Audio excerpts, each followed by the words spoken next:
নির্বাচিত অংশ শুরু করছি আমাদের অনুষ্ঠান। প্রণত হই দেবী, আমি উন্মন ছিলাম, তাই লক্ষ্য করিনি আপনাকে। মার্জনা করবেন, আদেশ করুন আপনার কোন প্রিয় কর্ম আমার সম্পাদ্য। আমি অধীরথের পুত্র কর্ণ, রাধা আমার মাতা। কর্ণ, আমার পরিচয় জিজ্ঞাসা করলে না? পরিচয় অনাবশ্যক, অতিথি মাত্রেই অর্চনীয়।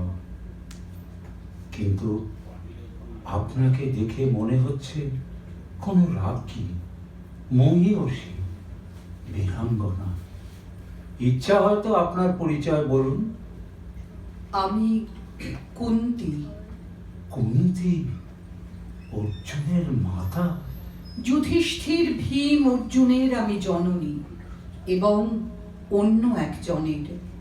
জ্যেষ্ঠ সে, শ্রেষ্ঠ সে, অতুলনীয়। অর্জুনের মতো বীর, যুধিষ্ঠিরের মতো ধর্মাত্মা। আমার মনে জিজ্ঞাসা যাচ্ছে, তিনি অজ্ঞাত কেন? তিনি প্রচ্ছন্ন কেন? আমি তাকে প্রচ্ছন্ন রেখেছিলাম যাতে সে প্রকাশিত হতে পারে যথাকালে যথাস্থানে, দুর্জনের বিনাশের জন্য, ধর্মরাজ্য প্রতিষ্ঠার জন্য। তাহলে আমার দুই প্রতিদ্বন্দ্বী এখন অর্জুন আর এই তেজস্বী পুরুষ। তোমার সঙ্গে অচিরে তার দেখা হবে কর্ণ। দেখবে কেমন অবিকল সে প্রতিদ্বন্দ্বী তোমার। ভরত বংশের সেই প্রথম পার্থ, যার নাম কর্ণ, পুত্র আমার। আপনার পুত্র সম্বোধনে কৃতার্থ আমি দেবী।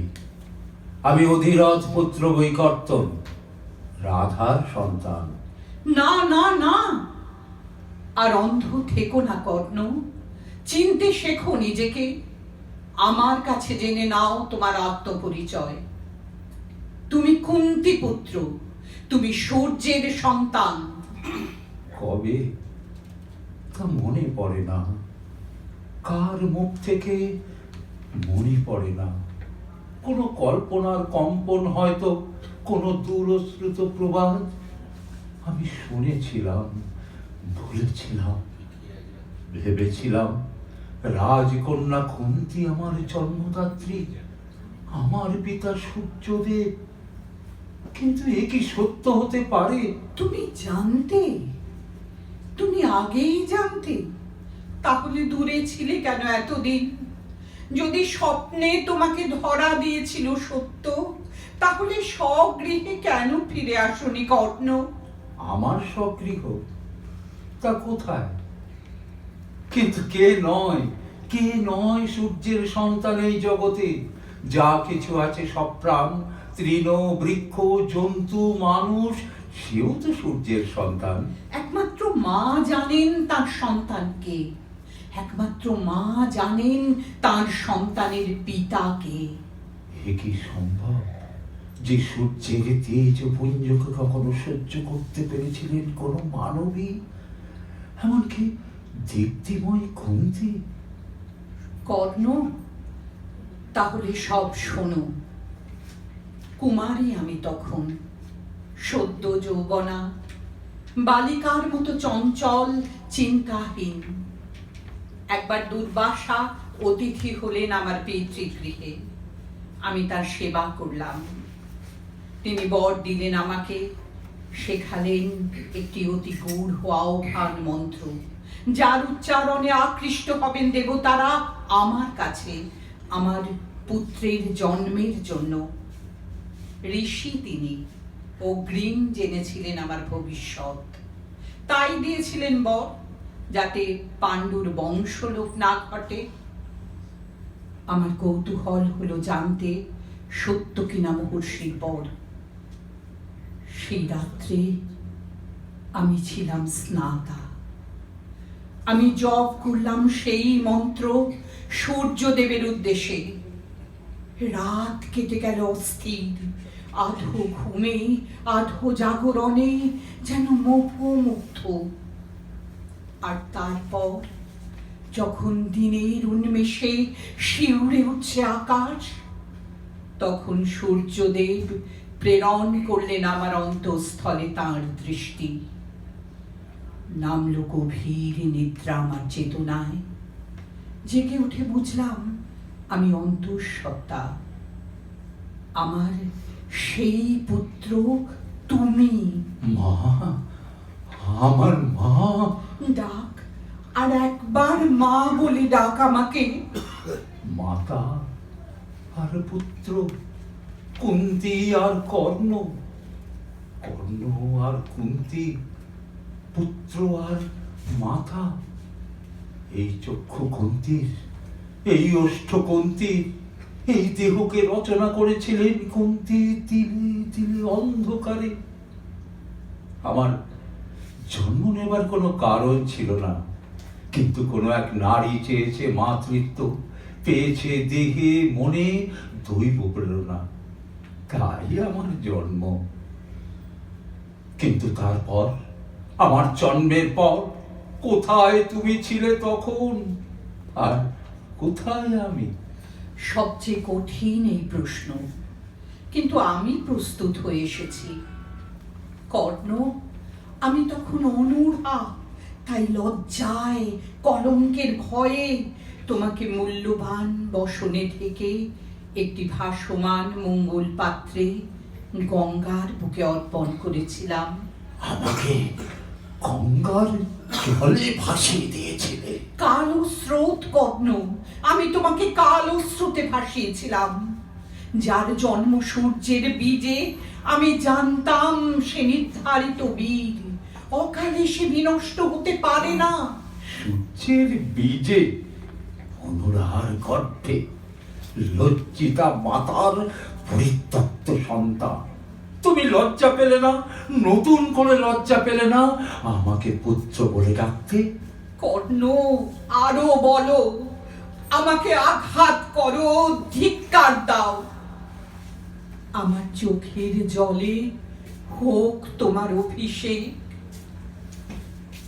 কর্ণ, আমার কাছে আয়, আমাকে তোর স্পর্শ দে। অর্জুন মাতা পৃথা, আপনি আমার শ্রদ্ধার পাত্রী। যদি দুর্ভাগ্য বলে থাকি, মার্জনা করবেন। প্রত্যাখ্যান? আমি অপরাধিনী, তাই? অপরাধের কি ক্ষমা নেই? পাপের কি প্রায়শ্চিত্ত নেই? বেদনা, মনস্তাপ, প্রায়শ্চিত্ত সব অর্থহীন এখন। কালো স্রোত আমাকে অনেক দূরে টেনে এনেছে। ভুল কর্ণ, ভুল। আমি এসেছি দূতী হয়ে আজ, অতীত থেকে বর্তমানে, তমিশ্রা থেকে উজ্জ্বলতায়। আজ ইন্দ্রপ্রস্থ তোমাকে চায় কর্ণ, হস্তিনাপুর তোমাকে চায়। এই সংকটকালে আমাদের রাষ্ট্র যখন টলমান, আর ভরত বংশের ভবিষ্যৎ সংশয়ময়, তুমি কি তখনও মুখ ফিরিয়ে থাকবে কর্ণ? দুর্যোধনের ক্ষুদ্র সামন্ত হয়ে শূন্য রাখবে সেই অধিপতির পদ যা তোমারই প্রাপ্য? তাহলে এই আপনার অভিষ্ট, পাণ্ডবের শ্রীবৃদ্ধি, অর্জুনের আয়ু। সেই জন্যই এই পরিত্যক্ত পুত্রকে আজ মাতৃস্নেহে অভিষিক্ত করলেন। দুর্যোধন দুরাত্মা, আর পাণ্ডবেরা সাধু ও উৎপীড়িত। আমার বিশ্বাস, পাণ্ডবের হিতের জন্য যে সচেষ্ট, তারই কাম্য এই রাষ্ট্রের উন্নতি, কুরুবংশের মঙ্গল। কিন্তু তোমার কাছে আমি কর্তব্যবোধে আসিনি কর্ণ, এসেছি রক্তের টানে, হৃদয়ের আজ্ঞায়। রক্তের টানে, হৃদয়ের আজ্ঞায়? তাহলে শুনুন আমার ক্ষুদ্র একটি কাহিনী। সেদিন রাজপুত্রদের অস্ত্র শিক্ষার প্রদর্শনীতে আমি ছিলাম অন্যতম প্রতিযোগী। কৃপাচার্য আমার বংশ পরিচয় জিজ্ঞাসা করলে, আমার উত্তর শুনে হেসে উঠলেন অভিজাত বর্গ। আমি বেরিয়ে এলাম লক্ষ্য চোখের তলা দিয়ে, বিনা পরীক্ষায় পরাস্ত, অপমানিত। আমি কুন্তীর প্রথম সন্তান। হয়তো ভীষ্ম তা ভুলে গেছেন, যিনি আপনাদের পূজ্য। হয়তো দ্রোণ তা ভুলে গেছেন, যিনি কুরু পাণ্ডবের গুরু, কিন্তু আমি ভুলিনি। আমিও ভুলিনি সেই মুহূর্ত, যখন তুমি সিংহের মতো প্রবেশ করলে মণ্ডপে, আর চারিদিকে গুঞ্জন উঠল, কর্ণ, ইনি কর্ণ। আমার দৃষ্টি হলো নন্দিত, আমার হৃদয় স্পন্দিত হলো। আর তারপর দেখি তুমি আর অর্জুন দাঁড়িয়েছ মুখোমুখি, অস্ত্র হাতে নিয়ে। সূর্যদেবের রৌদ্র তোমার মুখে, অর্জুনের মুখে ইন্দ্রনীল ছায়া। কেঁপে উঠল আমার সর্বাঙ্গ, আমার চক্ষু হলো বাষ্পাকুল, আমি মূর্ছিত হয়ে পড়ে গেলাম। কিন্তু তবু আপনি নীরব ছিলেন রাজপত্নী। একমাত্র মা জানেন সন্তানের মাতাকে, একমাত্র মা জানেন সন্তানের পিতাকে, কিন্তু আপনি নীরব ছিলেন। তখনও সময় আসেনি কর্ণ, আমার দুই পুত্রে দ্বন্দ্বযুদ্ধ ব্যাহত হলো, সেটুকুই তখন ভাগ্য বলে মেনেছিলাম। ব্যাহত, বাধাপ্রাপ্ত, তবু কি নির্দিষ্ট নয়, অনিবার্য নয় আপনার দুই পুত্রে দ্বন্দ্বযুদ্ধ? সম্ভব নিশ্চয়ই, কিন্তু অনিবার্য নয়। আমার দুই পুত্র আজ পরস্পরের শত্রু, অকারণে অজ্ঞতাবশত দুই অভিশপ্ত দুর্ভাগার মতো। তুমি আমার সহায় হও কর্ণ, আমাকে বলতে দাও যে অর্জুন, ভীম, যুধিষ্ঠিরের মতোই কর্ণ তুমি আমার, তুমি আমার। ক্ষমা করবেন, আমি কারোরই নই, কাউকে আমি আমার বলে ভাবি না।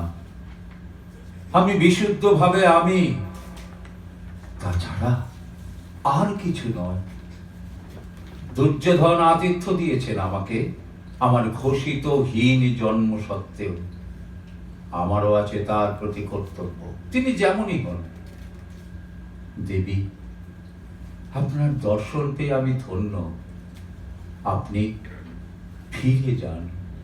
কর্ণ, আমি মানি তুমি বঞ্চিত ছিলে এতদিন, যেমন আমিও ছিলাম পুত্রবতী হয়েও পুত্রহীনা।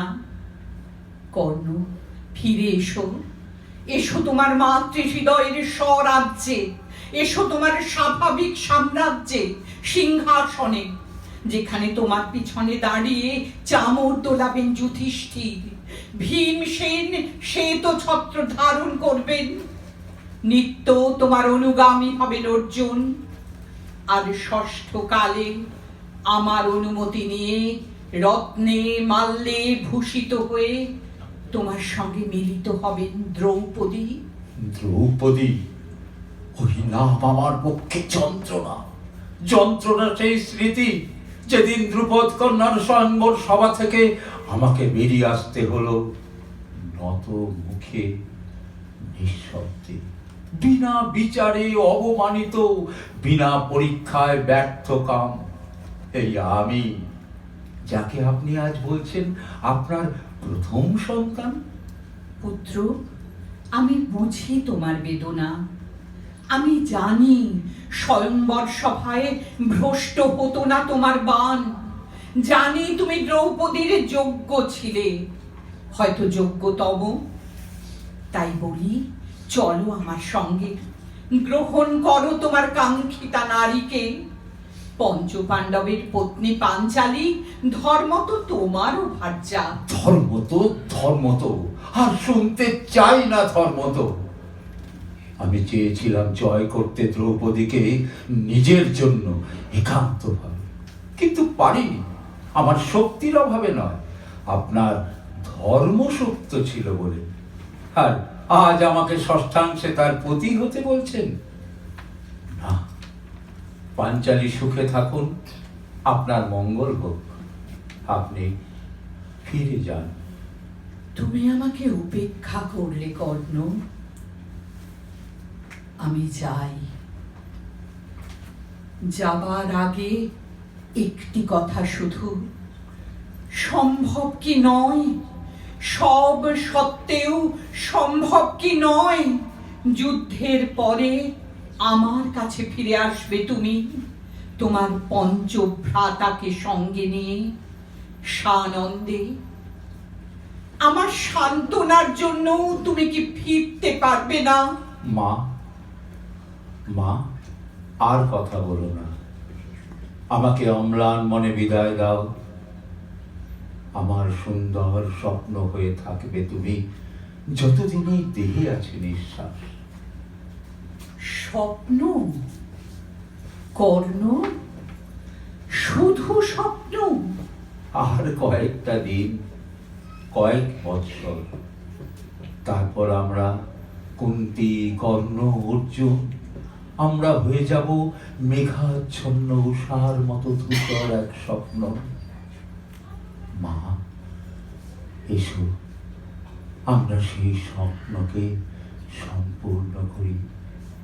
তুমি তোমার স্বস্থানে পঞ্চ পাণ্ডবের সঙ্গে, আর আমি আমার নির্জনতায়।